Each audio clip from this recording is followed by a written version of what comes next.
Good afternoon, dear friends. I welcome one and all for Saturday's webinar session by Hello Kids. Today, we are going to learn about role of parents and teachers in early math development. To speak more about this, we have our guest for the day is Miss Jaspreet Sethi. Welcome, ma'am. Thank you, Mamta, for having me. Before going ahead, I would like to introduce our guest, Jaspreet ma'am.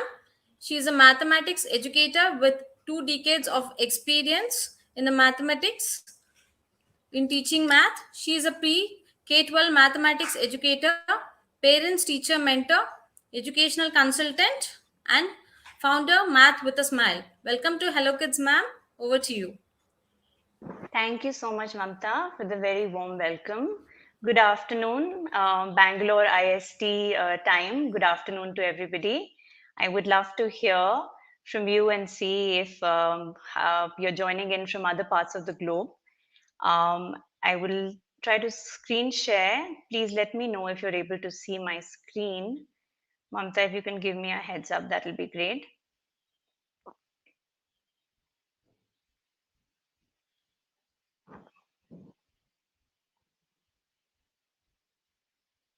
Okay, is my screen visible?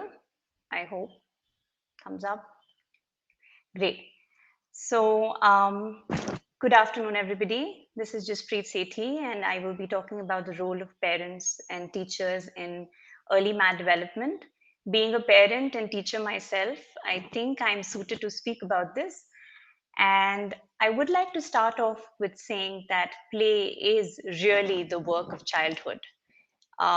You and I work, you and I do, are employed in some way, paid or unpaid. With children, their work of employment at this point should be to play. And anything that we are trying to design, any sort of learning, math, language, if we can base it around play, that will be uh, really beneficial for the kids because that is what they're meant to be doing at this age. One of the things I wanted to start out with is when you are, be it a parent or an educator, the climate of your learning environment is really important. One acronym that is used very often in psychology is HALT, which stands for hungry, angry, lonely, tired. If the child is any one of these, you cannot have any learning happen at that point. That learning has to stop, and we need to address these needs first of hunger, anger, loneliness, and tiredness. The other thing with climate that I wanted to stress was social environment. That is basically who the child is interacting with. All the interactions with the family members, the peers, the teachers is of prime importance. Physical environment, which is basically the design and layout of their learning environment of the home. And finally, the temporal environment, which is the timing and sequence of the routines and the length of routines that you have on a daily basis for the kids. So, designing the climate is more important before we start with the math aspect.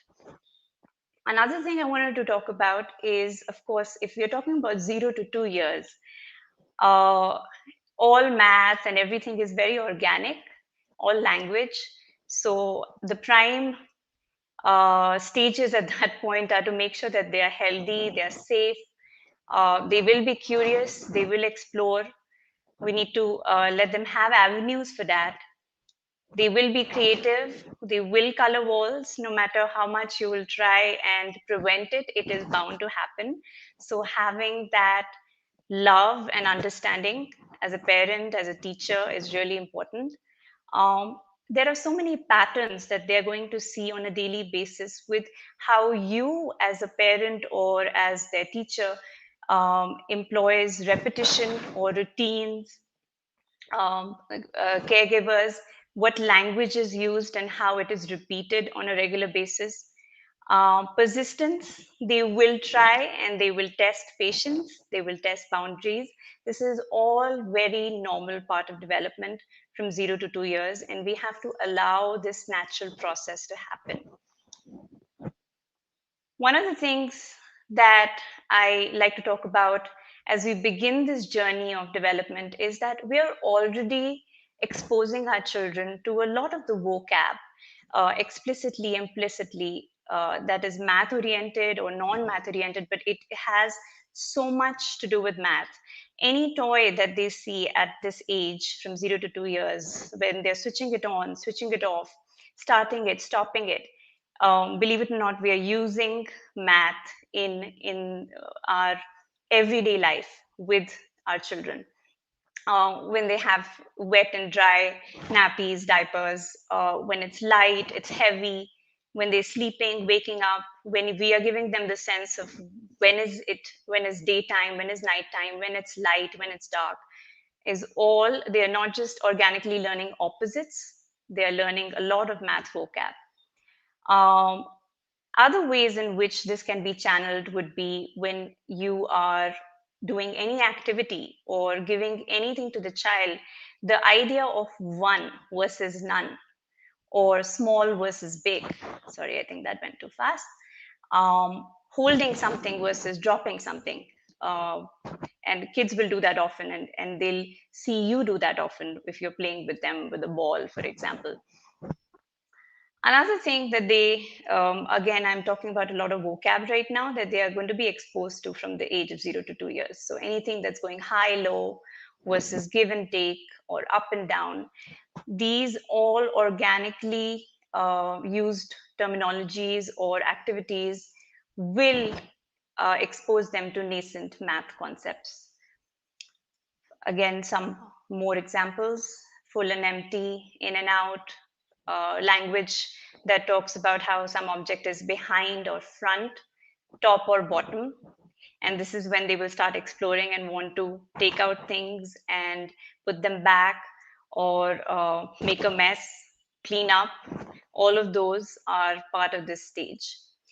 As we talk about them progressing to the age of 3 to 5 years, is when we are getting into more structured learning. But even then, it has to be so natural that it's planned, but it's not planned according to them. So we're trying to develop number sense, number recognition, counting, forward and backward, and I will take some time to talk about all of these as I progress. One-to-one correspondence, vocab, patterns.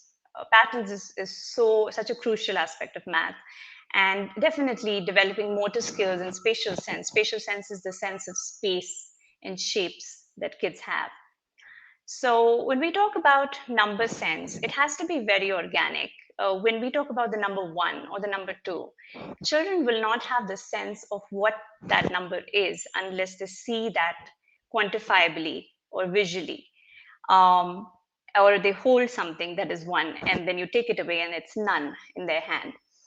Even number recognition, you can definitely, as a parent, as an educator, as a teacher, get the kids to look at numbers in different objects. But at this point of time, having a race to make sure that the child is able to count 1 to 100 or 100 to 1 forward, backward is not required.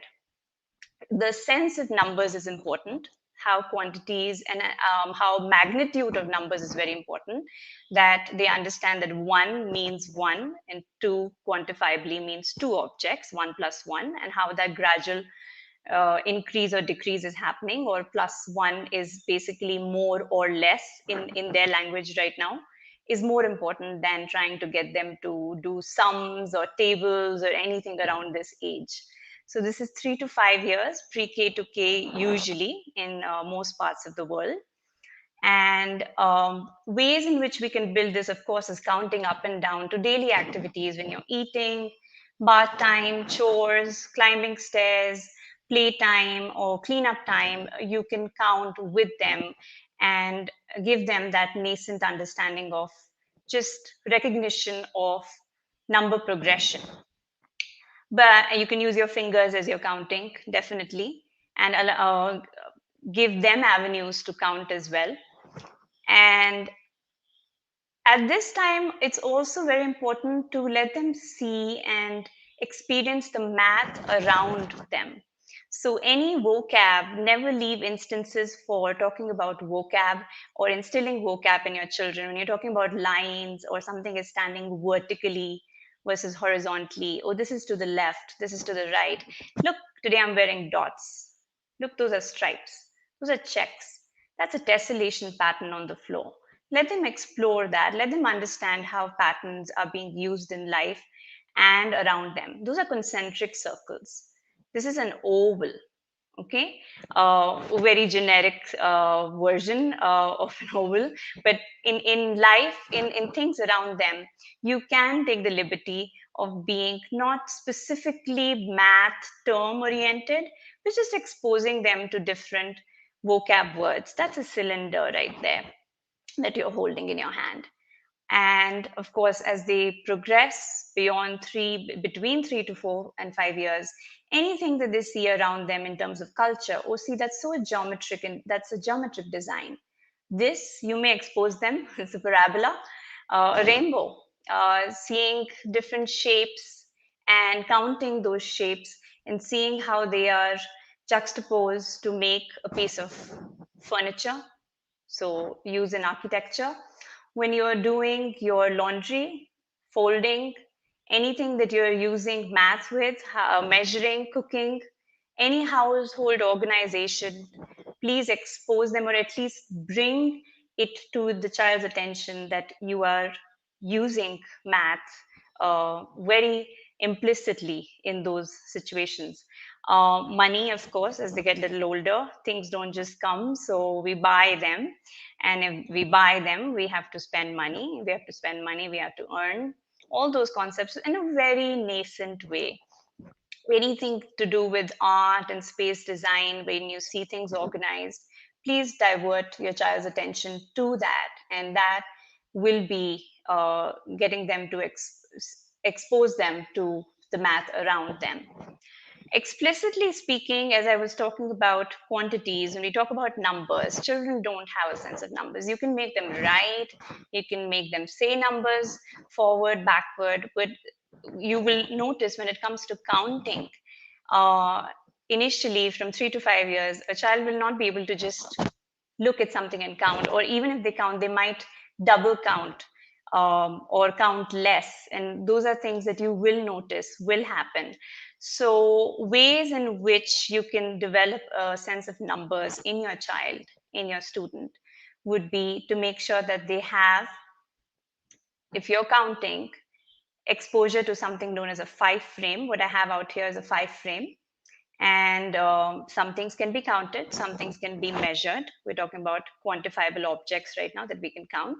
So as you can see on this 5 frame, you are exposing your child to vocab, that these are 1, 2, 3, and 4 squirrels. I can count the squirrels. I can't count how heavy these squirrels will be, but I can count the squirrels. I can measure, which is a later progression after counting. But at this point, quantifiable objects. So we're starting with a 5 frame. And you can play with these. You can put one squirrel and ask how many are empty. Or right now there are 4 squirrels. How many boxes are empty? So this is a 5 frame that I have here. This is an unfilled 5 frame. This is a frame that's filled with 4 objects. One-to-one correspondence, an example of that would be that the child is able to assign one number to each object as counted. So if I have a nut, I need to, for one-to-one correspondence, make sure that each squirrel has a nut. So one for you, one for you, one for you, one for you. 4 nuts for 4 squirrels. And that is now, as you can see, a 10 frame. So this is having 4 squirrels and 6 boxes are empty. And it is very slowly getting them to the idea of numbers under 5, number families under 5, number families meaning like 1 plus 4, 2 plus 3, 5 plus 0. And in this case, number families or partners of 10, which is 4, but 6 empty. And you can do that with 1 squirrel and 9 empty, and 2 squirrels and 8 empty. So that's counting in one-to-one correspondence. some examples of that. Anytime you're trying to teach any vocab, it's best to do that with math using patterns. Patterns are something we see in math all throughout math life. If we are seeing any formula as of today, it is a result of patterns in nature, in using numbers. So one of the activities that I like to do with my students or my child is what comes next.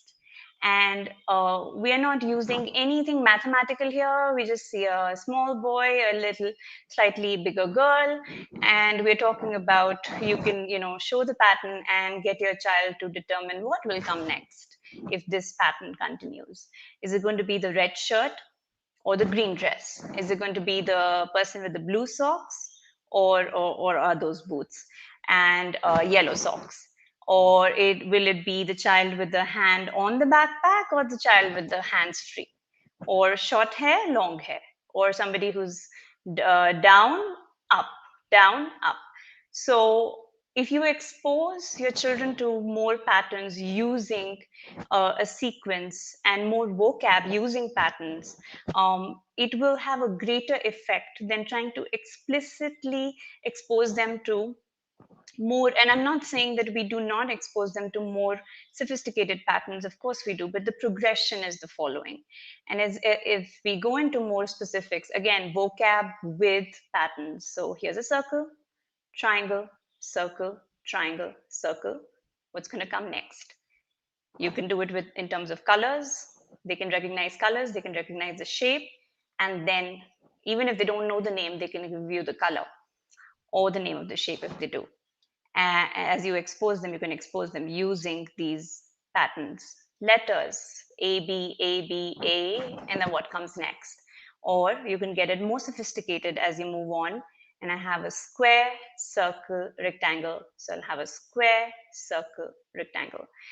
These activities are also very useful in the child understanding the difference between square and rectangle, for example.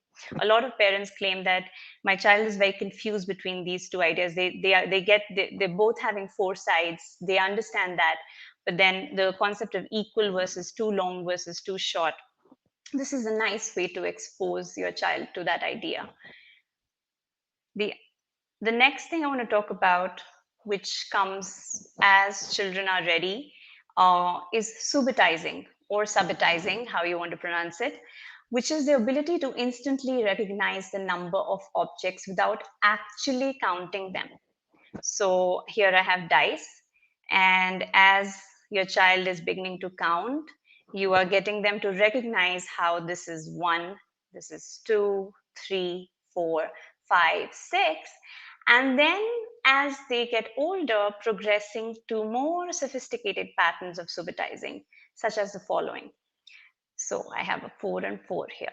Okay, and they can count in different ways, or they can count 2, 2, 2, and 2. But we still see those 8, 2 groups of 4. Or right here, 2 groups of 5. Or if the way I see it, can also be 5 groups of 2.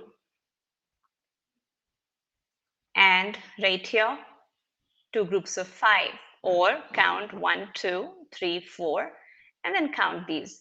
Of course, right now, as they are progressing between 3 to 5 years, we are expecting them to count in different ways. But as they get older, it is going to be to expose them to be able to count quickly. And that is when you're introducing something like multiplication, or which is nothing but repeated addition, or how we are using the same 2 groups of, in this case, 6, which is 12, and then 2 groups of 4 and 2 groups of 4, one here and one here. And there are different ways in which you can expose them to counting this, or just one group of 4, 2, 3, 4, 5, 6, 7, 8. So that's 8 groups of 4. So this concept is known as subitizing, which is very effective in children. It's so simple. We're not using anything complicated. These are just dots, and you can create them. And I have a lot of resources also that I'll be happy to share, which I'll talk about after. What comes next? As we're talking about sequences and patterns, you can get them to build this using popsicle sticks, toothpicks, matchsticks, matches. What comes next? These are just 2 toothpicks here. So that's 2, and then counting again, and that's 4, and that's 6. So it's kind of building them into so many concepts here, such as even versus odd. You're not even using those terms, but you're getting your child to see a pair here, or anything you can build. Here's a square. And this, if people are familiar with the middle school and high school questions, the same concept can be transformed into how this could be a dining table and people are sitting here around the table, and then what will be the nth term. So you're not using those vocab words yet, of course not, but you are very strategically exposing your child to these concepts at an early age. So those are some examples of what comes next. I think as I'm beginning to reach a wrap up stage, I wanted to make sure that I definitely discuss how meaningful toys, games, and stories are really important in early math development. So, sky is the limit. I have listed some here that can be used as manipulatives to teach math to your child, to your student. I'll be showing some examples. So, I have a list here. Feel free to take pictures. Some examples would be how playing cards. A lot of students, as they reach probability classes or fractions in middle school and high school, sometimes don't even have the sense of, how many playing cards are there, what are their names. So exposing your child early on to playing cards is nothing wrong. You can use a lot of math around it. For example, right out here, I have my 5 clubs. If they don't know the names, you can expose them to the pictures and the colors. So 5, another 5 of hearts, 4 of clubs, and 2 of hearts.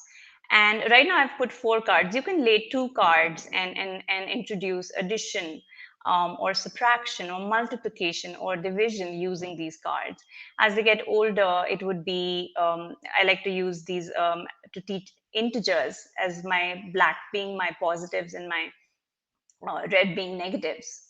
Another manipulative, which is very useful and very versatile, is here, pattern blocks. And again, you're making different shapes. You can give the when you buy these, or somebody gives them to you, there are already a lot of options online as well, where they you get booklets for different designs, and your child can be creative and use these. But what are these really? We're seeing some shapes here, and we're using those shapes to make different patterns and or different shapes. And when we are doing that, in a sense, towards the later classes, this would end up being more specifically used towards fractions. What fraction of this object is green? What fraction of this object, this shape right out here, is white, for example? Percentages, decimals, so much can be done as your child progresses. But from 3 to 5 years, we're just talking about using these to build creative things. Another very versatile geometric play item is tangram. These are wooden pieces, but of course you can download them online. You can Google it up. You can take pictures. You can cut out and get this child to make different patterns using these triangles and other shapes here effectively. Dominoes, again, like playing cards, can very well be used, and there are specifically dominoes for math and not just for gambling. So dominoes for adding or subtracting initially, as you're showing them visuals. I like to use my graph paper very early with children also. We're not just using these to write numbers or getting a child to write within the box. I use this for a lot of art and stories and counting. And as I said, addition, subtraction, multiplication, division, all can happen within one graph paper. But as I said, it is too early. So we're not doing any high funda math with a 5-year-old, a 4-year-old. everything play based. This I was working with a child, and this is supposed to be an elephant according to this child. And here I have the eyes, and here I have the mouth, and I used it very effectively to try and expose them to the concept of square versus rectangle. And I used the body of the elephant to count squares, and we were trying to go strategically. So we were trying to see if we can do a 9 by 5 um, and get 45. Then we had an extended activity where I had bananas here, which were rectangles, and I said, how many bananas can fit in here? So different activities through stories, through art are really, really effective. And of course, let's not forget our board games.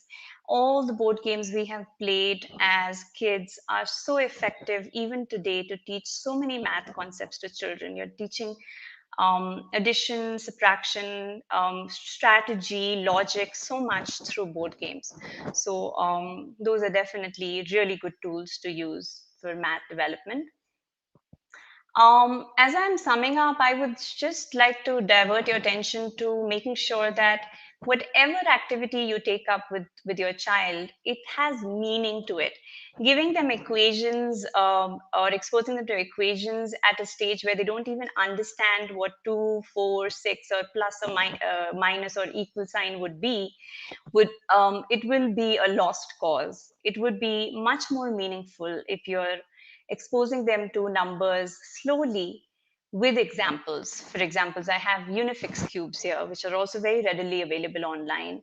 And I'm showing the same concept of 2 and 4 being added or joined to make 6 unifix cubes. So visualizing number facts is very effective than giving them these or exposing them to these addition equations. Of course, you can build from here and make these addition equations, but a little after they have played around with these manipulatives. Another thing I like to do is use popsicle sticks, which would be using my maybe to arrange tally marks or to use it for place value and show how that is 5 and 5, 10, and 2, making the number 12. So slowly and gradually working with relationships under 5, number families under 10, and then 20, and then exposing them to larger numbers between this age will be a lot more effective than just blindly getting them to count 1 to 100 or 100 to 1 forward or backwards. I love to use dice for addition, subtraction, just like dominoes. We can use dice for teaching doubles. Okay, how 2 groups of 3 there is making 6. Exposing your kids to doubles is very useful eventually in teaching them divisibility, especially if something is divisible by 2 to begin with, which is such an important, the only even prime number. Context, visuals, observations, a lot of that around this age. Use their toys effectively. Here are my son's cars. What do you notice? How many cars are there? How did you count them? Did you go like 1, 2, 3, 4, 5, 6? Did you count 3 groups of 2? Did you count 2 groups of 3? How many tires are there? And another routine right here that I want to name is same and different. These are same because they're cars. They all have 4 wheels, but they're different. So how are they same? How are they different? You can expose the child to different pictures, different manipulatives, different occasions where they see something that is same and different at the same time. Group things differently. Here I have Duplo or bricks. You can use Legos to group things differently. Beads, cubes, all of those are really effective at this age, which will not just help with visualization, but also tactile and building motor skills. As I wrap up, one of the things I would like to stress is what are we trying to do when we're trying to build early math, when we're trying to make a child mathematically inclined? We want to build natural interest. Everything cannot be counted and everything can't be measured. Definitely, we see the practicality, the reality, and the joy and logic of math today. But even math anxiety and dyscalculia is real. that's a disability, a learning math disability. So definitely we want to expose parents and teachers to these realities that learning will not come from coercion. We can make all these attempts and give children these opportunities, but it is not going to be effective to try and control and just get it to happen. It has to be planned, and it has to be done in such a way that there's a lot of love and compassion involved. The other thing I want to talk about is, if any teacher or any parent is designing any activity, please plan and think about the learning objective or outcome. What are we trying to achieve here? Exposing them or getting them to write the number 9 or the number 8 or whatever 10,000 times is not going to make them effective in their math ability. Definitely writing is very important, and language is very important around this age. So verbalizing your sequences and processes, or enhancing vocab contextually, is really important. But knowing what are we trying to achieve with each activity is going to be very useful in designing these activities effectively. Allowing opportunities to explore, and watching from a distance, and intervening very mindfully when children are playing. Having some understanding of cognition and linguistic development of children is really important in working with children. So I urge all teachers and all parents in schools to have some knowledge of this as you're dealing with the age group that you're dealing with. Um, and each family is different. These are tough times. So it's okay if the child is not able to count up till a certain number at this age. If they don't know their ABCs, it will happen gradually. And lastly, teachers and families teach. Textbooks and videos and apps don't. So quality above quantity all the time. And as I leave some time, if Mamta tells me there's time. If there are any additional resources that you would like from me, please feel free to write to me or visit my website and get in touch with me. I'm on a mission to make sure that I can help math become a subject that is looked at with a smile rather than with pain. And I would like to thank everybody for attending my session today. I'll stop share and I'll check in with Mamta if there are any questions.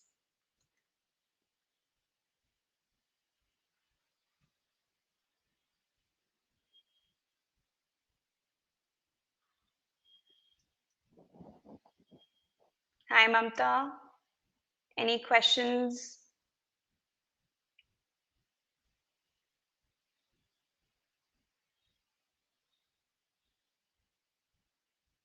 Okay, I guess not.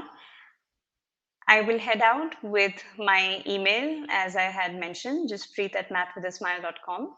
I would love to hear your feedback and any questions that you may have for me that I will be uh, happy to answer. I would love to take them up via email. Thank you so much.